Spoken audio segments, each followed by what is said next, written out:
ഈ postpartum depression അതിൻ്റെ reasons, അതിനെ നമുക്ക് എങ്ങനെ ഓവർകം ചെയ്തെടുക്കാൻ പറ്റും? അതിനകത്ത് എന്തെങ്കിലും കാറ്റഗറീസ് ഉണ്ടോ? അതിനെപ്പറ്റി ഒന്ന് പറയാമോ? പോസ്റ്റ്പാർട്ടം ഡിപ്രഷൻ എന്ന് പറഞ്ഞാൽ പ്രസവാനന്തര വിഷാദ രോഗം.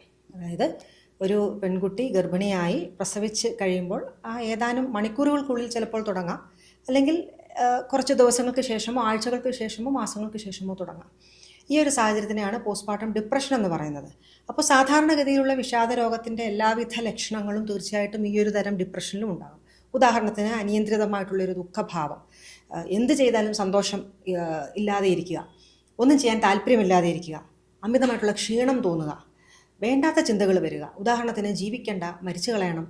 അപ്പോൾ കുഞ്ഞുങ്ങളെ കൊന്നുകളയാനുള്ളൊരു ടെൻഡൻസിയും വരാൻ സാധ്യതയുണ്ട്. കാരണം ഞാൻ ഒറ്റയ്ക്ക് പോയാൽ കുട്ടിക്ക് ആരും ഇല്ലാതെയാകും, കുട്ടി പിന്നെ മറ്റുള്ളവർക്കൊരു ഭാരമാകും, അതുകൊണ്ട് കുട്ടിയും കൂടെ ഒപ്പം കൂട്ടാം എന്ന് കരുതി കുട്ടിയെ കൊലപ്പെടുത്തുകയും അതിനുശേഷം അവർ ആത്മഹത്യയ്ക്ക് ശ്രമിക്കുകയും ചെയ്യാവുന്ന ഒക്കെ റിസ്ക് ഉണ്ട്.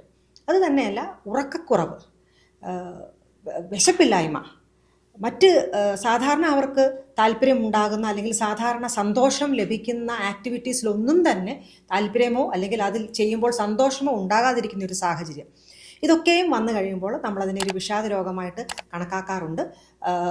ക്രൈറ്റീരിയാസ് അതിന് പ്രത്യേകമായിട്ടുണ്ട്.